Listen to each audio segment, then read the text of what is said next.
शेतकरी मित्रांनो नमस्कार. मी प्रफुल्ल विकास नरवाडे. आज आपण आपल्या हळद प्लॉटमध्ये आलेले आहोत. मित्रांनो, बऱ्याच दिवसापासून आपण व्हिडिओ घ्यायचा प्रयत्न केला, पण पावसामुळे आपल्याला व्हिडिओ घेता आला नाही. माझे पण थोडे मदत काही कामं आले होते, त्यामुळे आपण व्हिडिओ घेऊ शकलो नाही. आज व्हिडिओ घ्यायचं कारण म्हणजे आज आपल्या हळदीला 100 दिवस पूर्ण झालेले आहेत. 100-105 दिवस, 3, 4, 5 जूनची आपली हळद लागवड आहे. आणि या दरम्यान आपण आपल्या हळदीमध्ये काय काय व्यवस्थापन केलं ते तुम्हाला आपण प्रत्येक व्हिडिओच्या मार्गातून दाखवण्याचा प्रयत्न केलेला आहे. कोणी जर नवीन व्हिडिओ पाहत असेल तर त्यांना आपलं मागचं नियोजन पूर्ण पाहून घ्या. तर आज व्हिडिओ घ्यायचं कारण म्हणजे मित्रांनो, आपण आतापर्यंत आपल्या हळदीला कुठल्याही प्रकारचं वॉटर सोल्युबल खत दिलं नाही. याला तुम्हाला तर माहीतच आहे, आपण 2 भर खतं दिलेली आहेत. त्यानंतर आज आपण वॉटर सोल्युबल खताची ड्रिचिंगचं काम आपल्या प्लॉटला केलेलं आहे.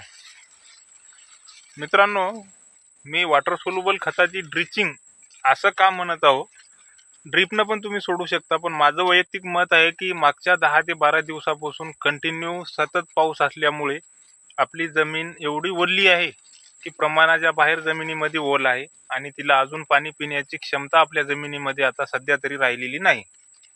त्यासाठी मित्रांनो, आपण काय केलं, जशी आपण औषधाची ड्रिचिंग करतो त्याच पद्धतीनं आपण पंपाच्या साहाय्यानं याला दोन्ही साईडनं ड्रिचिंग करायचं काम केलं. कारण 2 तासाच्या मधातून करणं तर शक्य नाही. तुम्ही पाहू शकता आपण याचा जे स्टम आहे किंवा झाडाची जी रुंदी आहे मित्रांनो, हे बघू शकता तुम्ही.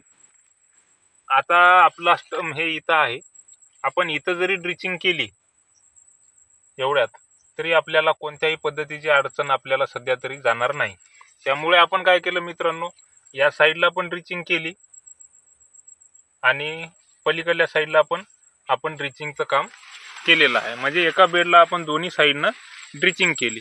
ड्रिचिंगमध्ये आपण कोणतं खत घेतलं मित्रांनो, त्यामध्ये आपण 13-40-13 हा ग्रेड घेतलेला आहे. 13-40-13 हा ग्रेड घ्यायचं कारण मित्रांनो, आपल्या प्लॉटला आज 100 दिवस होऊन गेलेले आहेत. तर मित्रांनो, 12-61-0 हा ग्रेड जर तुम्हाला वापरायचा असेल तर तुम्ही तुमची हळद 60 ते 90 दिवसाच्या दरम्यान 12-61-0 हा ग्रेड वापरा.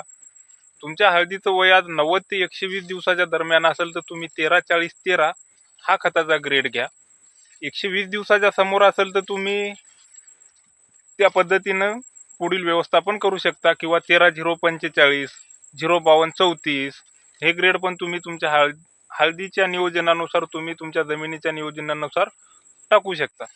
या खतासोबत मित्रांनो आपण काय घेतलं हे सांगायचं एकमेव कारण म्हणजे मागं झालेला सततचा पाऊस आणि आपण दिलेले जे भरखत आहेत याचा आपल्या पिकांना पुरेपूर फायदा होण्यासाठी आपण याच्यासोबत फॉस्फरस मोबिलायझिंग बॅक्टेरिया हे आपण बूस्टर कंपनीचं पी बूस्ट DX या नावानं घेतलेलं आहे.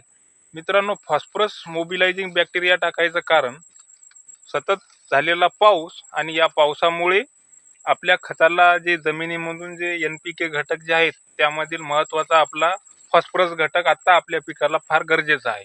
कारण फॉस्फरस घटकावर आपला फुटवा आज अवलंबून आहे. त्यासाठी आपण फॉस्फरस या घटकाचा अपटेक होण्यासाठी त्यामध्ये आपण पी बूस्ट DX म्हणजेच फॉस्फरस मोबिलायझिंग बॅक्टेरिया हे जीवाणू खत म्हणजे आपण त्याला हे जैविक खत पण म्हणू शकतो. आणि हे काय मित्रांनो जास्त कॉस्टली नसते. म्हणजे तुम्हाला सांगायचं झालं, मी जे प्रोडक्ट घेतला हा फक्त 180 रुपयाचा प्रोडक्ट आहे मित्रांनो. मी म्हणत नाही तुम्ही याच कंपनीचं घ्या म्हणून, मी वापरलं म्हणून तुम्हाला एक सुचवण्याचा प्रयत्न केला. आणि त्याची किंमत पण फार मुबलक आहे, म्हणजे कुठलाही शेतकरी हे घेऊ शकतो. मित्रांनो, आपण सुरुवातीला जे भरखतं दिलेली आहेत हे आता माझ्या मतानं कुणाचा 4,000चा, कुणाचा 5,000चा, कुणाचे 2 डोस, कुणाचे 3 डोस झालेले आहेत. म्हणजे आज 15,000 ते 20,000चे खतं आपण आपल्या जमिनीमध्ये टाकलेली आहेत. तर त्या खताचा पुरेपूर फायदा होण्यासाठी आपल्याला या जीवाणू खताचा वापर करणं फार गरजेचं आहे मित्रांनो. त्यामध्ये तुम्ही पोटॅश मोबिलायझिंग बॅक्टेरिया घ्या, फॉस्फरस मोबिलायझिंग बॅक्टेरिया घ्या किंवा झिंक सोलू मोबिलायझिंग बॅक्टेरिया मार्केटमध्ये आहे ते घ्या. कारण हे घेतल्याशिवाय त्या खताचा आपल्याला पूर्णपणे मोबदला आणि आपल्या पिकांना पूर्णपणे त्याचा फायदा होणार नाही. हे महत्त्वाचं आहे मित्रांनो. तुम्ही कुठलाही ग्रेड घ्या, पण त्यासोबत तुम्ही जैविक खताचा वापर मात्र नक्की करा, ही माझी कळकळीची विनंती आहे. दुसरा महत्त्वाचा विषय मित्रांनो सांगायचा म्हणजे आपण आपल्या हळद प्लॉटला तुम्हाला जर दिसत असेल तर माती लावण्याचं काम चालू केलं होतं. 8 दिवस झाले पाऊस असल्यामुळे आपला एक प्लॉट तुम्हाला दाखवतो. ते थोड्याफार प्रमाणातच आपला सपोज समजा अर्धा 1 एकर रान आपलं भर मारणं झालेलं आहे, माती लावण्याचं काम झालेलं आहे. बाकी 2-2.5 एकर क्षेत्र राहिलेलं आहे. तर ते जशी आपल्याला उघाड भेटेल तसं आपण मारून घेऊ. भर मित्रांनो माती कशा पद्धतीने लावायची ते एक तुम्हाला दाखवतो. हा फार महत्त्वाचा आहे मित्रांनो विषय. यामध्ये काय होतं, बरेच शेतकरी मित्रांनो माती फार हळदीच्या आपल्या स्टंपला भिडून मशीन चालवतात किंवा बैलाच्या सहाय्याने जर देत असाल तर एकदम झाडाला भिडून माती लावतात. तर तसं न करताना मित्रांनो हा आपला स्टंप पहा तुम्ही. हे जे आपले झाडं आहेत या झाडापासून या जे मी बसून आहो मित्रांनो, आता हे आपलं झाडाचं जे स्टंप आहे हे पाहू शकता तुम्ही.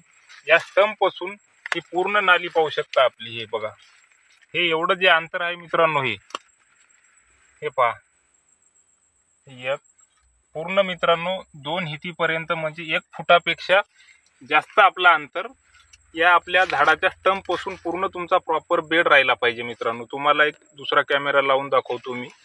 हे बघा, अशा पद्धतीनं तुमचा भर पडला पाहिजे मित्रांनो. पाहू शकता तुम्ही बिलकुल सरळ रेषेत. म्हणजे यानं काय होते मित्रांनो, समोर निघणारी तुमची जी कांडी आहे किंवा शेंग आहे ते मित्रांनो तुमच्या बेडच्या बाहेर येणार नाही. ज्यावेळेस शेंग भरण्याची अवस्था राहते त्यावेळेस जर तुमची कांडी जर आपल्या बेडच्या बाहेर जर निघाली तर तिथं तिची वाढ पूर्णपणे थांबून जाईल मित्रांनो. त्यामध्ये तुमच्या कांडीची वाढ होणार नाही आणि कांडी तुमची छोट्या साईजची होईल. कांडी छोट्या साईजची झाली म्हणजे तुमचं वजन कमी आलं, तुम्हाला मार्केट भाव कमी निघाला, त्यामध्ये कुरकुमींचं प्रमाण कमी निघालं, अशा बऱ्याच गोष्टी त्यामध्ये होत असतात. त्यामुळे मित्रांनो माती लावताना महत्त्वाचं एक काम हे लक्षात ठेवा तुम्ही. आणि मित्रांनो समोर 3-4 दिवसानंतर अमावस्या येणार आहे. अमावस्येबद्दल बऱ्याच शेतकऱ्यांचे फोन येत आहेत. कोणतं औषध फवारायला पाहिजे, काय काळजी करायला पाहिजे, त्याबद्दल आपण सविस्तर व्हिडिओ एक अमावस्येच्या 1 दिवस अगोदर किंवा अमावस्येच्या दिवशी आपण त्याबद्दल एक स्पेशल व्हिडिओ घेऊ. त्यामध्ये महत्त्वाचा विषय म्हणजे मित्रांनो आपण फवारणी व्यवस्थापन तर देऊच, पण त्याच्यापेक्षा महत्त्वाचं तुम्हाला एक ड्रिचिंगचं व्यवस्थापन देतो बायोलॉजिकल पद्धतीमध्ये. त्यामुळे आपल्याला समोर आता थंडीचे दिवस येणार आहेत, म्हणजे हिवाळा येणार आहे आणि हिवाळ्यामध्ये दव पडायला सुरुवात होते आणि आपल्या पानावर भरपूर प्रमाणात करपा वाढण्याचे चान्सेस तुम्हाला दिसून येणार आहेत.